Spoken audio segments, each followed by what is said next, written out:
O homem no vídeo se chama Leland e talvez eu tenha pronunciado errado. Ele era um senador americano, ferrenho crítico dos videogames, que falava que esse tipo de mídia estava influenciando as crianças a cometerem crimes e serem violentas. Mas olha que ironia do destino. Aparentemente GTA motiva um garoto a cometer um crime, mas ver o senador do seu próprio país preso por contrabando de armas...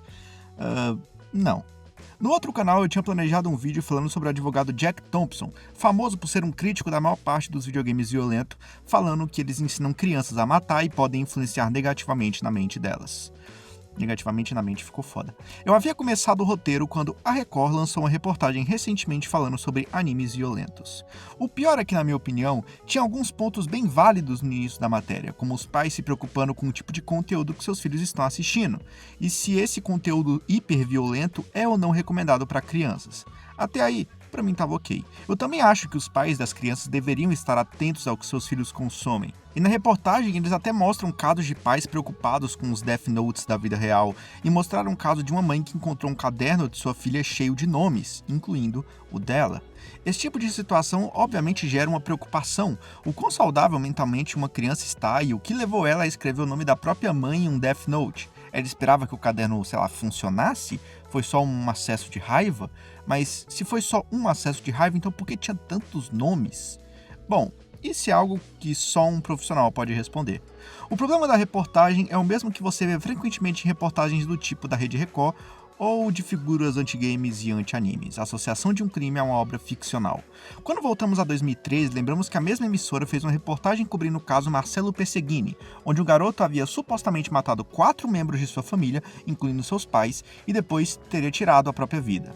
A emissora fazia o mesmo que fez aqui hoje. Ela dava a entender que o crime havia sido influenciado por conta de um jogo, sem nem ao menos ter qualquer prova de que foi aquilo que havia acontecido. Até hoje o caso Marcello Perseguini carrega dúvidas de se o garoto foi realmente o autor dos crimes ou não.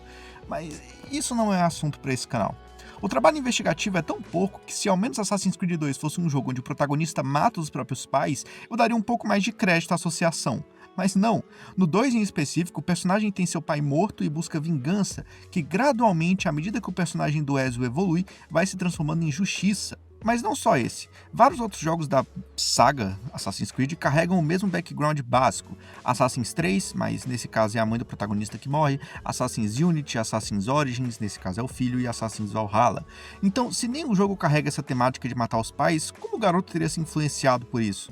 E nas palavras de Marcelo Rezende, saído dessa realidade e ido para a realidade do jogo. Não faz muito sentido. Mas quando um anime causa um problema psicológico e quando ele pode ocasionar uma situação violenta de uma criança? Quase nunca.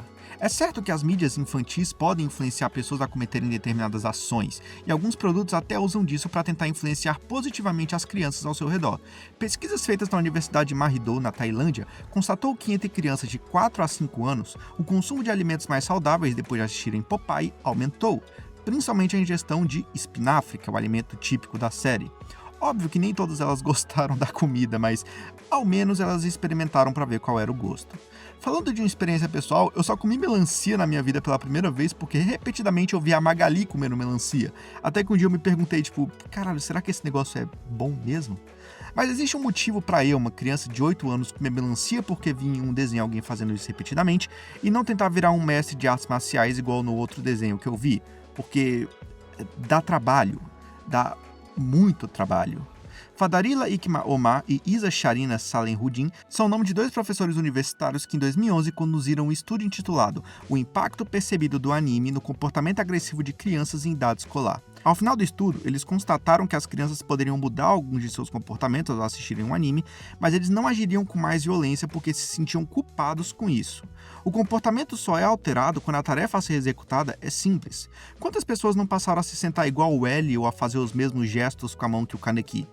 Muitas, porque isso são comportamentos fáceis, rápidos e práticos. Muitos desistem de fazer isso porque é difícil sentar igual o L o tempo todo. Porque ele senta de uma maneira muito escrota.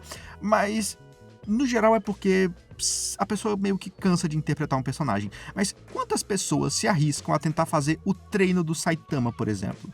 Nem que seja só por um dia. Pois é, poucas.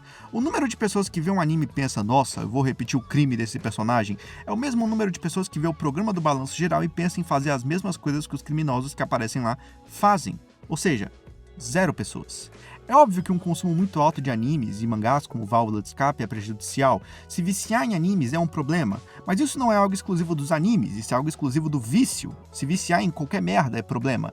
Se viciar em água pode te matar, porque ingestão demasiada de água mata.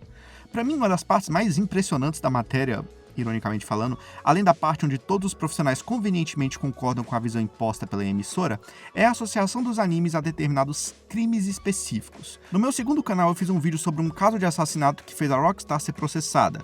E nessa matéria, a Record tentou fazer o mesmo tipo de situação, se apoiando no suicídio de uma garota russa que eu inclusive citei lá no iceberg de Death Note.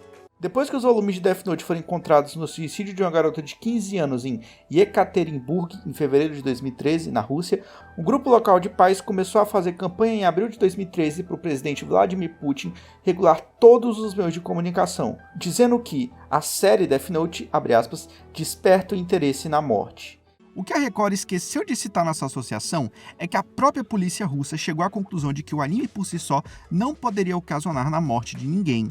E olha como a emissora é esperta, não tem como a gente falar que a Record chegou a mentir, porque mentir exige que você dê uma informação errada. O que eles fizeram foi só uma omissão, porque eles falaram que um suicídio de uma jovem foi aparentemente influenciado pelo anime Death Note, mas o que de fato aconteceu é que o suicídio de uma jovem aparentemente foi influenciado pelo anime Death Note, mas, é muito importante esse mas, a polícia chegou à conclusão de que o anime não poderia ter influenciado na decisão da vítima. Você vê claramente que a matéria é muito tendenciosa. Eu entendo que nos animes a violência infantil é muito mais comum do que nos desenhos do ocidente. Não que aqui não haja violência, né? Mas, por exemplo, você tem um filho do Batman chutando a cara da própria mãe. Mas lá é bem mais normalizado. E eu concordo que alguns animes contêm temas e cenas que são muito sensíveis para uma criança de, sei lá, 10, 11 anos. Tipo, a cena de estupro de Goblin Slayer. Mas atribuir um crime a uma forma de entretenimento é muito bizarro. E o pior é que não é de hoje. As emissoras aqui no Brasil já trataram Yu-Gi-Oh! Como um jogo demoníaco. Ora, a emissora que passa 10 horas por dia noticiando crimes de estupro e assassinato com certeza vem de providência divina. E o jogo de cartinhas é claramente do capeta. Cara, se tem uma coisa que me cansa é a mídia. Sinceramente. E lá no outro canal, daqui a alguns dias eu vou postar o vídeo falando sobre o Jack Thompson. Se você quer ver mais sobre esse tema, só que ao invés de anime é sobre jogos, se inscreve lá. Esse cara ele tem uma história no mínimo curiosa.